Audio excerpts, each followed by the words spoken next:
Naramdaman mo na ba ang banayad na pagkirot sa iyong puso, isang bulong na gumagabay sa iyo sa hindi tiyak na mga sandali? Nakatayo ka na ba sa isang sangang daan, desperadong naghahanap ng direksyon, para lang maramdaman na tahimik ang Diyos? Nagdarasal ka, naghihintay ka, pero wala pa rin. Paano kung sabihin ko sa iyo na ang banal na Espiritu ay nagsasalita sa iyo sa buong panahon? Marahil ang problema ay hindi ang kanyang katahimikan, kundi ang iyong kawalan ng kakayahan na makilala ang kanyang tinig. Ang banal na Espiritu ay hindi isang malayong puwersa. Siya ang iyong katulong, guro, at laging naroroon na gabay. Nagsasalita siya sa mga paraan na hindi mo inaasahan, sa pamamagitan ng mga pahiwatig, bulong sa iyong puso, at maging sa mga pangyayari sa paligid mo. Ngunit maaaring makaligtaan mo ang mga banal na tagubilin na nilalayong baguhin ang iyong buhay kung hindi mo alam kung ano ang dapat mong abangan. Paano kung may mga senyales na dapat mong bantayan ang palabas na iyon na siya ay nagsasalita sa iyo? Interesado ka bang makilala sila? Pagkatapos ay huwag iswipe ang video na ito, dahil matututunan mo na ang 3 palatandaan na nagpapakita na ang banal na Espiritu ay nagsasalita sa iyo, mga katotohanang hindi napapansin ng karamihan sa mga tao. Ngunit hindi lang iyon. Matututuhan mo rin kung paano tumugon sa kanyang tinig, kung ano ang mangyayari kapag hindi mo pinansin ang kanyang tinig, at, higit sa lahat, kung paano ihanay ang iyong sarili upang marinig siya ng mas malinaw. Gayunpaman, bago kami magpatuloy, mangyaring mag-subscribe sa channel na ito, at ay click ang pindutan ng notification kung hindi mo pa nagagawa. Mga minamahal, alam mo ba na ang isa sa mga pangunahing pagkakaiba sa pagitan ng buhay na Diyos at mga Diyos-Diyosan ay ang Diyos ay nagsasalita? Ang propetang si Isaias ay nagpropesya ng isang hamon sa ilalim ng pagpapahid ng Diyos sa Isaias 41. Nangyari ito nang sumunod ang mga Israelita sa ibang mga Diyos-Diyosan. Hinamon ng soberanong Diyos ang kanilang mga Diyos-Diyosan na manghula tungkol sa mga bagay na darating. Kung iyon ay tila komplikado, hinamon din niya sila na magsalita tungkol sa nangyari sa nakaraan. Gayunpaman, ang mga idolo na ito ay napakawalang halaga na wala silang magagawa. Pagkatapos ay tingnan kung ano ang sinabi ng Panginoon sa mga talata 28 hanggang 29. Ako'y tumingin, ngunit walang sinuman sa kanila na magbibigay ng payo o sasagot kapag ako'y nagtanong sa kanila. Tignan mo, silang lahat ay sinungaling, ang kanilang mga gawa ay walang halaga. Nakikita mo ba na ang mga Diyos-Diyosan ay gawa ng mga tao? Ang mga ito ay walang buhay, kaya hindi mo dapat asahan na gagawin nila ang anumang binanggit ng Diyos.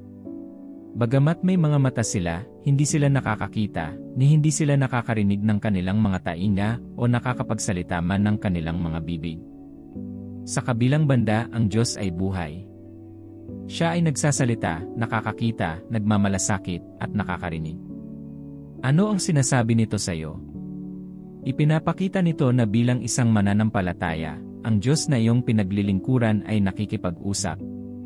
Kahit na hindi mo siya nakikita, siya ay nagsasalita sa iyo sa pamamagitan ng kanyang banal na Espiritu sa loob mo.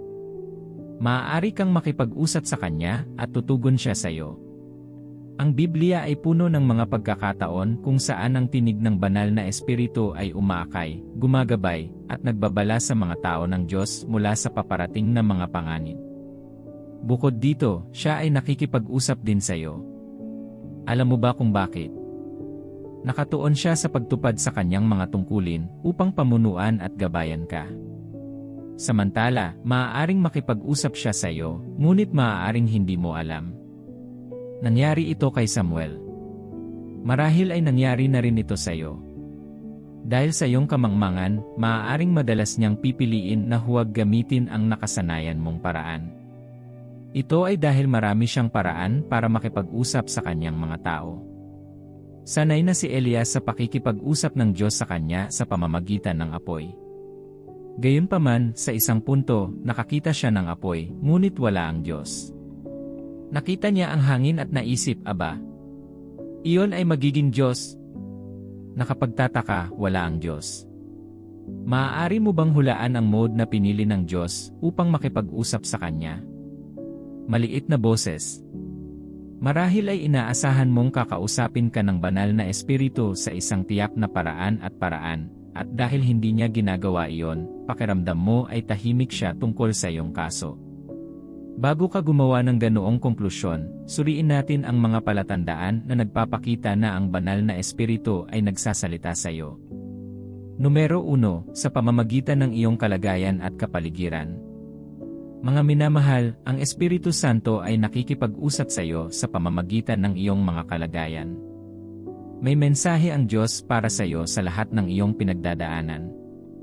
Ano man ang iyong pinagdaraanan ay isang tanda ng pakikipag-usap ng banal na Espiritu sa iyo. Sinasabi ng awit 19:2. Araw-araw, sila ay nagbubuhos ng pananalita, gabi-gabi, sila ay nagpapakita ng kaalaman. Ang talatang ito ay lampas sa literal na interpretasyon ng araw at gabi. Gayunpaman, may higit pa sa talatang naangkop sa iyong buhay. Ang iyong araw ay maaaring ilarawan bilang ang panahon sa iyong buhay kung kailan maayos ang lahat, at ang mga pagkakataon ay nagsisimula ng walang kahirap-hirap para sa iyo, kapag patuloy mong nakikilala ang mga tamang tao sa iyong buhay, kapag ang mga pintuan ay bumukas ng kusa ng may kaunti o walang stress. Alam mo ba na wala sa mga bagay na ito ang nangyayari para sa kasiyahan? Ito ay isang palatandaan na ang banal na espiritu ay nagsasalita sa iyo. Gusto niyang palalimin mo, sa oras na ito, ang iyong relasyon sa Diyos. Alam mo ba kung bakit?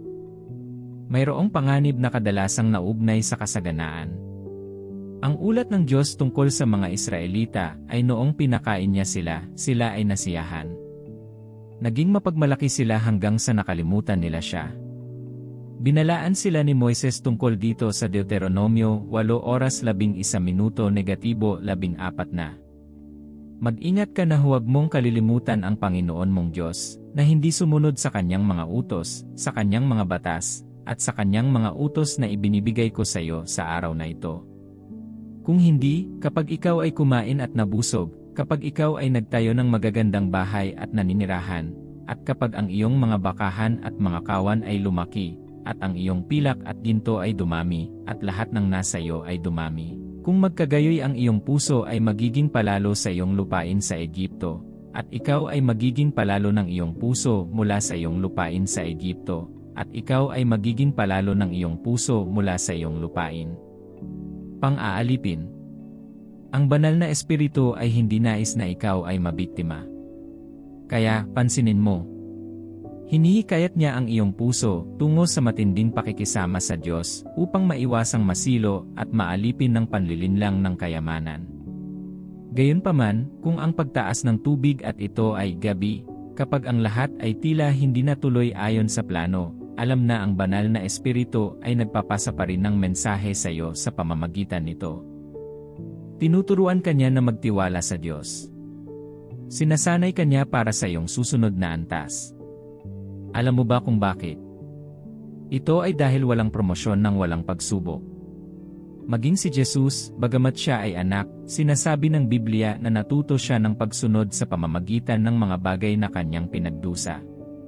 Sa makatuwid, ang bawat panahon ng iyong buhay ay isang palatandaan na ang banal na espiritu ay nagsasabi sa iyo ng isang bagay na mahalaga. Nakaulat ang Biblia na ang lahat ng bagay ay gumagana ng magkakasama para sa iyong ikabubuti, sa makatuwid niya, ang mabuti, ang masama, ang maganda, at ang hindi kasiyasya. Lahat sila ay mga tagapagturo sa tinig ng banal na espiritu. Sa bawat oras, kailangan mong bigyang pansin ang mga pangyayari sa iyong buhay. Kailangan mong tumahimik para hindi makaligtaan kung ano ang sasabihin sa iyo ng banal na espiritu. Bilang 2, pag-ilaw mula sa banal na kasulatan. Ang isang malalim na paraan ng pakikipag-usap ng banal na espiritu sa isang mananampalataya ay sa pamamagitan ng nakasulat na salita ng Diyos.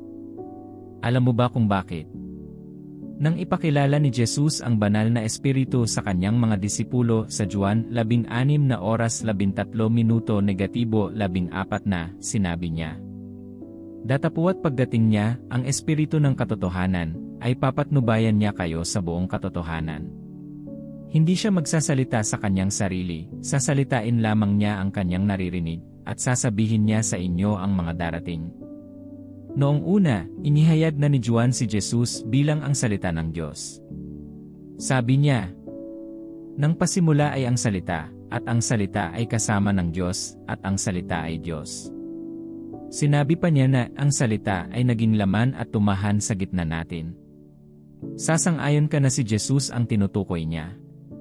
Ito ay nagpapaliwanag kung bakit sinabi ni Jesus na ang banal na espiritu ay kukuha mula sa kung ano ang pag-aari niya at ihahayag ito sa iyo. Ang banal na espiritu ay kukuha ng bahagi ng nakasulat na salita ng Diyos at gagabay sa iyo sa pamamagitan nito.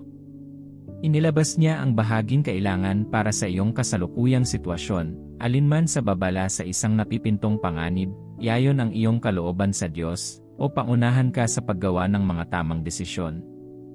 Minamahal, naramdaman mo ba kamakailan na ang isang talata o talata ng banal na kasulatan ay namumukod tangi sa iyo? Nararamdaman mo ba na binibigyang diin ng banal na espiritu ang kaugnayan nito sa iyong sitwasyon? Pagkatapos ito ay isang palatandaan na ang banal na espiritu ay nakikipag-usap sa iyo ang isip ng Ama. Ang isang bagay na dapat mong tiyakin ay ang banal na espiritu ay hindi kailanman sasalungat sa kasulatan. Sa makatuwid, ang anumang panaginip, pangitain, propesya, o anumang maririnig mo na labag sa nakasulat na salita ng Diyos ay hindi mula sa Kanya. Iyon ang dahilan kung bakit hindi ka basta-basta makakapit sa anumang bagay bilang isang mananampalataya at ipagpalagay na ito ay mula sa Diyos. Kung ayaw mong mahulog sa pagkakamali, gawing prinsipyo ang pagtanggi sa anumang bagay na walang batayan sa salita ng Diyos. Gayunpaman, kung ang iyong naririnig ay naaayon sa salita ng Diyos, ito ay isang senyales na ang banal na espiritu ay nagsasalita sa iyo. Kapag nadiskubre mo ang isang partikular na talata na mas makatuwiran para sa iyo, o isang partikular na talata sa Biblia ang patuloy na tumutunog sa iyong puso kaysa karaniwan, marahil ay binabasa mo ito sa iyong devosyonal at pagkatapos ay marinig itong muli sa pakikipag-usap sa mga kaibigan, ito ay tanda na ang banal na espiritu ay nangungusap sa iyo. Ito ang banal na espiritu na nagbibigay diin sa isang paksa para sa iyo. Tandaan, sinasabi ng Biblia. Minsan siyang nagsalita, 2 beses kong narinig na ang lahat ng kapangyarihan ay sa Diyos. Samantala, maaaring magising ka na may kanta na nagpapaliwanag ng isang talata sa Biblia na minsan mong narinig. Mangyaring huwag ipagpaliban ito, iyon ay tanda na ang banal na espiritu ay nangungusap sa iyo. Hindi ito nagkataon. Bilang ikatlong, kawalan o presensya ng kapayapaan at kagalakan. Madalas sinasabi na ang isang prutas ay hindi masyadong nahuhulog sa puno nito. Sinasabi ng Biblia na ang kapayapaan at kagalakan ay mga bunga ng banal na espiritu. Sa makatuwid, ang kapayapaan at kagalakan ay mga parameter na sumusukat sa mga katotohanan ng banal na espiritu. Nagtitiwala ka ba sa banal na espiritu na manguna at gagabay sa iyong mga desisyon? Nanalangin ka na ba at tila walang sagot? Marahil ay narinig ka ng Diyos, ngunit hindi sa kamangha-manghang paraan na iyong inaasahan. Bakit hindi mo bantayan ang kawalan o pagkakaroon ng kapayapaan at kagalakan? Kapag gagawa ka na ng desisyon at biglang nawala ang iyong kapayapaan, umatras. Iyan ang sinasabi sa iyo ng banal na espiritu na huwag isali ang iyong sarili. Kung hindi, kapag nakakaramdam ka ng hindi maipaliwanag na kapayapaan at kagalakan, iyon ay tanda ng clearance, ito ay isang go-ahead. Minamahal, huwag makisali sa anumang bagay na magpapawala sa iyo ng kapayapaan at kagalakan. Kung hindi ka mapayapa tungkol dito kapag papasok ka sa isang relasyon o magsimula ng isang bagong pagsisikap, iyon ay isang senyales na ang banal na espiritu ay nagsasalita sa iyo tungkol sa isang paparating na issue. Bilang anak ng Diyos, dapat kang mamuhay sa ilalim ng pamahalaan ng banal na espiritu. Huwag kalimutan ang sinasabi ng Biblia sa Roma 14:17.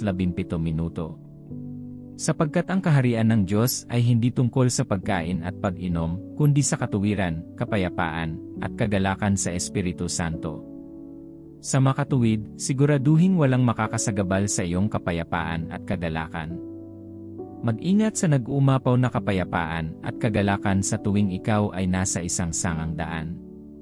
Kailangan mong malaman na ang kapayapaang ito ay hindi nakasalalay sa iyong mga kalagayan, ito ay ang tanging ang banal na espiritu ang makapagbibigay. Ito ay isang malinaw na signal, tulad ng mga kulay ng isang traffic light. Maraming tao ang nagpabaya sa tanda na ito, at pinagsisihan nila ito. Hindi dapat ito ang iyong bahagi.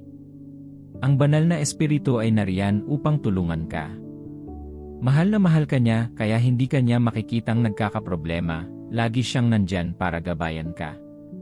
Gayunpaman, mayroon kang isang papel na dapat gampanan. Kailangan mong maging sensitibo para marinig mo siyang magsalita sa iyo. Hanggat maaari, iwasan ang pagmamadali sa paggawa ng mga desisyon. Bigyan ito ng oras at suriin ito sa iyong espiritu. Kailangan mo ring malaman na, bilang isang Kristiyano, ang banal na espiritu ay nagsasalita sa iyo sa pamamagitan ng iyong mga emosyon at damdamin. Ang iyong kaluluwa ay hindi ganap na kinokontrol ang iyong mga damdamin. Kapag sumuko ka sa Diyos, maaari siyang makipag-usap sa pamamagitan ng iyong emosyon at damdamin. Tingnan si Elizabeth, nakatala sa Biblia na nang marinig niya ang tinig ni Maria, nakaramdam siya ng kagalakan mula sa loob. Sa makatuwid, kailangan mong maging maingat sa iyong mga damdamin. Kapag nakakaramdam ka ng kakaibang kalungkutan, huminto at ipagdasal ito. Ito ay isang hindi pangkaraniwang tanda na ang banal na espiritu ay nagsasalita sa iyo. Minamahal, naranasan mo na ba ang alinman sa mga palatandaang ito? Ano ang naging tugon mo, na antalang pagsunod, tahasang pagsuway, o ganap na pagsunod? Dapat mong malaman na ang banal na espiritu ay hindi nagsasalita sa iyo ng walang kabuluhan. Kapag ginawa niya, gusto niyang sundin mo siya. Kadalasan, gusto niyang kumilos ka kaagad sa kanyang mga salita. Alam mo ba kung bakit? Ang negosyo ng hari ay nangangailangan ng pagmamadali. Dapat mong maunawaan na ang pagkaantala at bahagyang pagsunod ay nagpapahiwatig ng ganap na pagsuway. Isaalang-alang natin si Amang Abraham, isang magandang huwaran sa pananampalataya at pagsunod.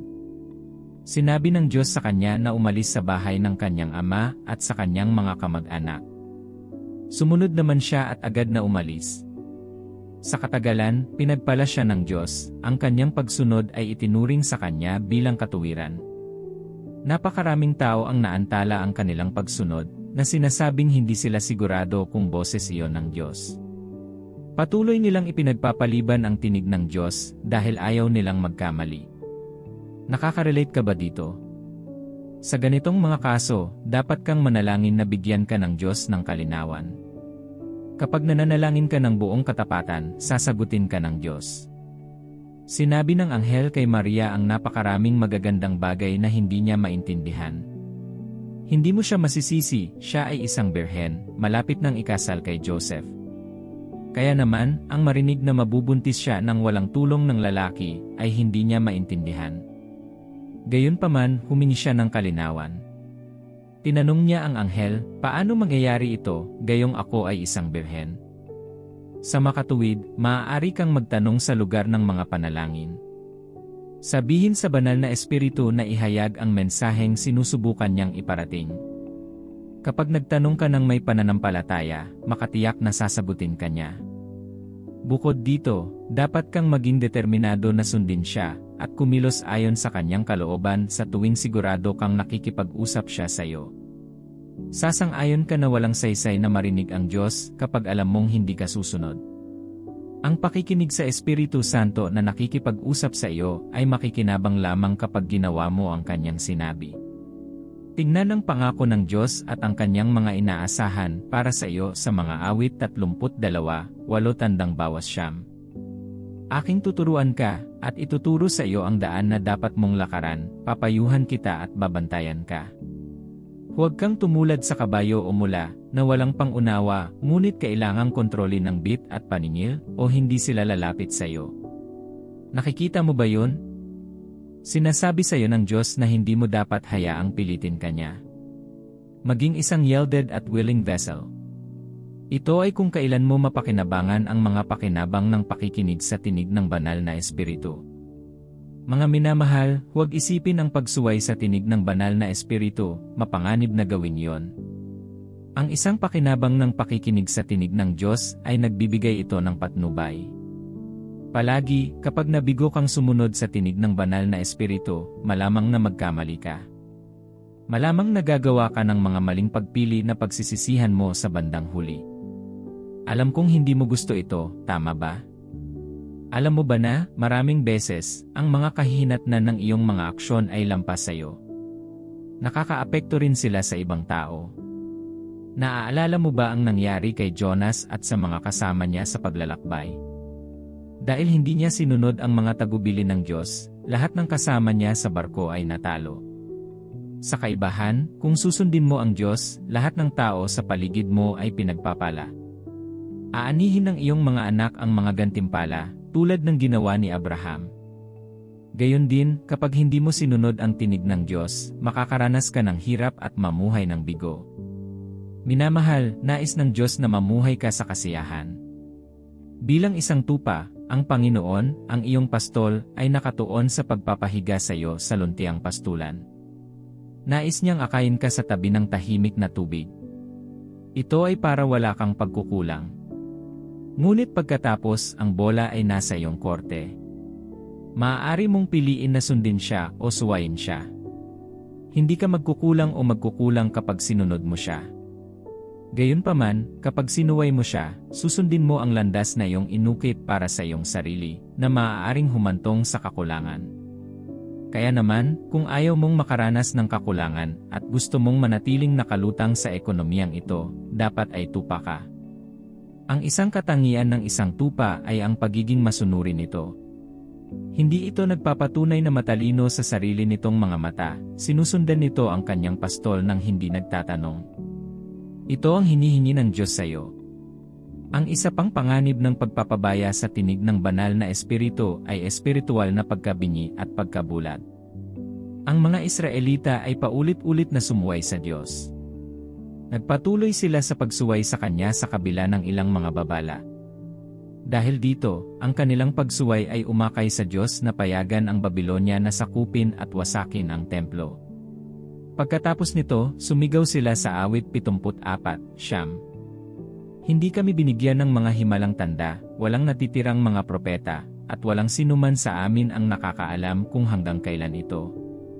Nakikita mo ba yun? Ipinakikita nito na posible nga para sa isang taong dating sensitibo sa tinig ng Diyos na mawala ang sensitivity na ito. Nangyayari ito kung pipiliin ng gayong tao na patuloy na sumuway sa Diyos. Alam kong hindi mo gustong mangyari ito sa iyo. Baka gusto mong sabihin, ito ay isang panahon ng awa at biyaya. Kung ito man ay totoo, sinasabi ng salita ng Diyos na ipinagbabawal tayo ng Diyos na magpatuloy sa kasalanan at umasa ng kasaganaan ng biyaya. Nais mo bang patuloy na matamasa ang mga pagpapala ng pamumuno ng tinig ng Espiritu? Gusto mo bang bawasan ang paggawa ng mga maling desisyon? Kung gayon, dapat mong ugaliing sundin ang Diyos palagi. Ang pagkabigong gawin ito ay hahantong sa pagkawala ng espiritual na paningin at pandinig. Hindi mo gusto ito, tama? Pagkatapos ay kailangan mong maging nakatuon sa pagsunod sa utos ng Diyos. Ang huli, ngunit hindi ang pinakamaliit na panganib na nauugnay sa hindi pagpansin sa tinig ng banal na espiritu ay ang paghihiwalay. Bilang isang mananampalataya, hindi mo kayang mawalay sa Diyos kahit isang segundo. Bilang isang sanga ng isang puno, tinutubos ka upang gumana sa pamamagitan ng pag-attach sa puno. Ang punong ito ay si Jesus. Siya daw ang baging. Kung paanong ang isang sanga ay hindi na makakakuha ng pagkain mula sa isang puno kapag ito ay pinutol, gayon din, hindi ka makakakuha ng pagkain mula sa Diyos kapag ikaw ay nahiwalay sa Kanya. Sa tuwirang mga salita, sinabi ni Jesus na wala kang magagawa kung ihiwalay mo ang iyong sarili sa Kanya. Nararamdaman mo bang tahimik ang Diyos, na parang hindi na siya nakikisama sa iyo tulad ng dati? Pagkatapos ay kailangan mong suriin upang matiyak na hindi ka nabubuhay sa pagsuway. Kung nalaman mo na ikaw nga, dali-dali mong baguhin ang iyong mga paraan para hindi ka matulad kay Adam. Nakikita mo, ang pagsuway ay nagpapahina sa iyong kaugnayan sa Diyos at nagiging dahilan upang ikaw ay malayo sa Kanya. Ano ang mangyayari kapag malayo ka sa Kanya? Kahit na magsalita siya sa iyo sa malinaw na boses, hindi mo siya maririnig. Malalampasan mo ang kanyang pag-uudyok at pag-uudyok. Ito ay dahil may hadlang na dulot na ng pagsuway. Mga minamahal, hindi mauubos ang mga panganib ng pagsuway sa tinig ng Diyos. Bilang pinakamamahal na anak ng Diyos, hindi mo dapat maranasan ang mga panganib na ito. Gayunpaman, ang ganap na pagsunod sa banal na espiritu ang tanging panlunas sa hindi pagdanas ng mga panganib na ito. Minamahal, gusto mo bang tamasahin ang isang buhay na puno ng mga himala at supernatural na mga supply? Pagkatapos ay magtiwala sa Diyos at sumunod sa Kanya. Sabi ng isang liriko ng kanta, "I'll do what He bids me, no matter the cost, I'll be a good soldier, and I'll die at an holy post." Ito rin ba ang iyong pagtatapat? Ngayon, nais ng lahat na angkinin ang mga pagpapala ni Abraham. Gayunpaman, gaano karaming tao ang handang sumunod sa Diyos tulad ng ginawa ni Abraham? Kakaunti lang, di ba? Magiging isa ka ba sa ilan? Mga minamahal, gaano ka kasensitibo sa pakikinig sa tinig ng Diyos? Makikilala mo ba ang kanyang tinig? Maaari mo bang ibahin ang kanyang tinig sa ibang mga tinig? Alam mo ba na maraming boses ang nagsasalita sa isang lalaki? Ang iyong isip o kalooban ay may boses. May boses din ang kalaban. Maging ang lipunan ay may boses at marami pang iba. Bawat isa sa mga tinig na ito ay patuloy na sumisigaw, "Makinig ka sa akin." Sa makatuwid, dapat kang maging maingat na hindi makarinig ng maling boses. Ang unang bagay na kailangan mong gawin para marinig ang tinig ng banal na espiritu ay ang ipanganak na muli. Ang banal na espiritu ay isang regalo sa mga anak ng kaharian. Sa makatuwid, upang maging kwalipikado para sa kaloob na ito, dapat kang nasa ilalim ng Panginoon ni Jesus. Pinatunayan ito ni Jesus nang sabihin niya, "Dinirinig ng aking mga tupa ang aking tinig." Gusto mo bang marinig ang tinig ng banal na espiritu? Pagkatapos ay tiyaking isa ka sa kanyang mga tupa. Pangalawa, kailangan mong magkaroon ng matatag na buhay sa pag-aaral ng Biblia. Ang tungkulin ng salita ng Diyos sa Espiritu Santo ay bilang pagkain sa tao. Kapag sinasadya mong ibigay ang iyong sarili sa pagbabasa at pagninilay-nilay sa salita ng Diyos, nagiging mas madali para sa iyo na marinig ang tinig ng banal na espiritu. Magagawa mong makilala ang pagkakaiba sa pagitan ng tinig ng banal na espiritu at ng iba pang salungat na boses. Isa sa kanyang mga tungkulin sa iyong buhay ay ang ipaalala sa iyo ang lahat ng sinabi ni Jesus. Kaya kailangan mo siyang tulungan sa pamamagitan ng pagiging bihasa sa sinabi ni Jesus sa kasulatan. Pangatlo, iwasan ang mga distractions. Nakatanggap ka na ba ng tawag sa telepono sa isang maingay na lugar? Ano ang iyong karanasan? Hindi mo naman siguro maririnig lahat ng sinabi ng speaker, di ba? Ang parehong prinsipyo ay nalalapat dito. Madaling mahuli sa mga distractions at maging abala sa hindi mabilang na mga gawain. Gayunpaman, dapat mong sinasadyang magpasya na tumahimik at tumutok. Naaalala mo ba ang kwento ng pagbisita ni Jesus kina Maria at Marta? Pinili ni Maria na umupo sa paanan ni Jesus at matuto mula sa kanyang pagtuturo. Samantala, si Martha ay nahuli sa paghahanda na nababahala sa kanyang mga responsibilidad. Bagaman mahalaga ang pagiging mabuting host, ipinaalala ni Jesus kay Martha na isang bagay lamang ang kailangan.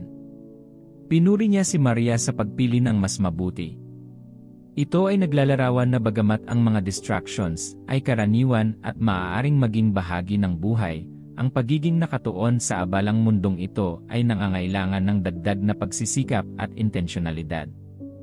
Hindi mo ba pipiliin kung ano ang mas mahusay, tulad ni Mary? Ito ay dapat na iyong pinili kung kailangan mong marinig ang tinig ng banal na espiritu. Mahalaga para sa iyo na laging magsanay ng katahimikan at pagmumuni-muni. Gayon din, sa mga pagitan, pumunta sa isang pag-urong kung saan isasara mo ang lahat at tumutok sa Diyos. Panghuli, panatilihin ang isang kapaligiran ng pagsamba. Ang pagsamba ay nag-aanyaya sa presensya ng Diyos. Kailangang marinig ni Propetang Eliseo ang tinig ng Diyos tungkol sa bagay na dinala sa kanya ng dalawang hari, si Haring Josaphat, ang hari ng Juda, at si Haring Joram, ang hari ng Israel. Alam niya na kung kailangan niyang ibigay ang payo ng Diyos sa mga haring ito, kakailanganin niya ng walang hadlang na paglapit sa presensya ng Diyos. Alam mo ba kung ano ang ginawa niya? Tingnan ang 2 Hari 3:15 na nagsasabing, "Ngunit ngayon, dalhan mo ako ng isang manunugtog ng alpa." Habang tumutugtog ang manunugtog, ang kamay ng Panginoon ay dumaan kay Eliseo. Kung ito ay nagtrabaho para kay Eliseo, maaari rin itong gumana para sa iyo. Maging malay sa iyong kapaligiran. Mga minamahal, nangako ang Panginoon na hindi ka iiwan o pababayaan. Interesado siya sa bawat detalye ng iyong buhay. Kanina ka pa niya kinakausap. Ngunit naririnig mo ba siya? Nagpapansin ka ba? Anyway, ang magandang balita ay hindi pa huli ang lahat. Maaari ka pa ring bumuo ng isang relasyon sa banal na espiritu upang marinig mo siya sa simple at malinaw na mga salita. Nais mo bang hindi makaligtaan ang tinig ng Diyos kapag siya ay nagsasalita sa iyo? Ngayon na ang panahon para makipag-usap sa Diyos tungkol dito. Iyuko mo lang ang iyong puso at sabihin ang mga panalangin ito. Panginoong Hesus, nagpapasalamat ako sa iyo sa pribilehiyo ng pagiging anak. Salamat sa pagbibigay mo sa akin ng kaloob na Espiritu Santo. Hindi ko man lang maisip na mabuhay nang wala ang banal na Espiritu. Ang mga nakaraang panahon ng hindi pag-unawa sa iyong mga senyales ay naging pahirap, ngunit ngayon ay nare-refresh ko ang aking pakiramdam na nalaman na nakipag-usap ka sa akin sa lahat ng panahon. Kaya nagpapasalamat ako sa iyo sa pagpapala sa akin sa pamamagitan ng video na ito. Panginoon, ikinalulungkot ko ang pagiging distracted at insensitive sa iyong boses. Patawarin mo ako, Panginoong Hesus. Maawa ka sa akin at ihanay ang aking pagtuon sa iyo. Mangyaring tulungan akong maging alerto sa espiritual at may pag-unawa. Aking Ama, ako ay mapagpakumbabang lumalapit sa iyo ngayon at humihingi ng isang nakakakitang mata. Tulungan akong makita kung ano ang iyong ipinapakita sa akin. Tumanggi akong maging bulag sa espiritual. Hinihiling ko na bigyan mo ako ng mga pandinig. Nais kong marinig ang iyong tinig. Mangyaring, Panginoon, mangyari ito sa aking buhay. Hinihiling ko rin na bigyan mo ako ng pusong maunawain. Alam kong isang bagay ang marinig ang iyong tinig at isa pa para sa akin na maunawaan. Mangyaring tulungan akong bigyang kahulugan ang sinasabi mo sa akin ng tama. Tinanong mo si Jeremiah kung ano ang nakita niya. Sumagot siya na nakakita siya ng sanga ng puno ng almendras. Pagkatapos ay sinabi mo sa kanya na tama ang kanyang nakita. Mangyaring tulungan din akong makakita ng tama. Maging mabunga ang aking pangunawa. Panginoong Hesus, ayaw ko nang makalimot sa mga ginagawa mo sa buhay ko. Mahal na Espiritu Santo, kailangan ko ang iyong patnubay. Akayin mo ako sa bawat hakbang. Tulad ni Moises, hinihiling ko na ang iyong presensya ay sumama sa akin. Hindi na ako magmadaling magdesisyon. Sa halip, maghihintay ako hanggang sa pangunahan mo ako. Mahal na Panginoon, tulungan mo akong laging sumunod sa iyo. Natutunan ko ang tungkol sa mga panganib ng pagsuway sa iyo. Gawin mo naman akong masunuring anak. Ayokong umasa sa karunungan ko. Alam kong ang aking karunungan ay walang iba kundi kalokohan sa iyo. Ang aking kaluluwa ay nagsasabi ng sa iyong kalooban, mahal na Panginoon. Kahit na hindi ito maginhawa, pinipili kong sundin ka anuman. Gayon din, hindi ko nais na maantala ang aking pagsunod sa iyo. Mangyaring tulungan akong kumilos kaagad. Mahal na banal na Espiritu, nais kong magkaroon ng matatag na relasyon sa iyo. Gusto kitang makilala. Gusto kitang marinig ng mas malinaw. Natutunan ko na kung dapat mangyari ito, mayroon akong mahalagang papel na dapat gampanan. Kaya, Panginoong Hesus, tulungan mo akong maging sapat na disiplina sa pagbabasa ng aking Biblia. Humihingi din ako ng biyaya na patuloy na manatili sa isang kapaligiran ng pagsamba. Hayaan ang iyong presensya na maging aking nakagawiang tahanan. Mangyaring, Panginoon, bigyan mo ako ng biyaya na maging isang taong manalangin. Mahal na Panginoon, bigyan mo ako ng pagkakataon na mag-schedule ng oras ng pag-urong kasama mo, panahon kung kailan ako magiging malaya mula sa mga kabuluhan ng relihiyon. Nais kong manatili sa iyo at makisama sa iyo. Panginoon, mangyaring mangyari ito. Salamat, Jesus, dahil sinagot mo ang aking mga panalangin. Sa pangalan ni Jesus, nanalangin ako. Amen. Minamahal, nabiyayaan ka ba ng video na ito? Pagkatapos ay huwag kalimutang bigyan ito ng isang thumbs up.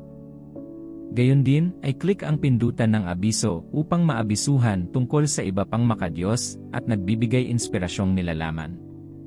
Mangyaring magkomento sa seksyon ng komento at huwag kalimutang ibahagi ito sa iyong mga kaibigan at pamilya. Pagpalain ka ng Diyos.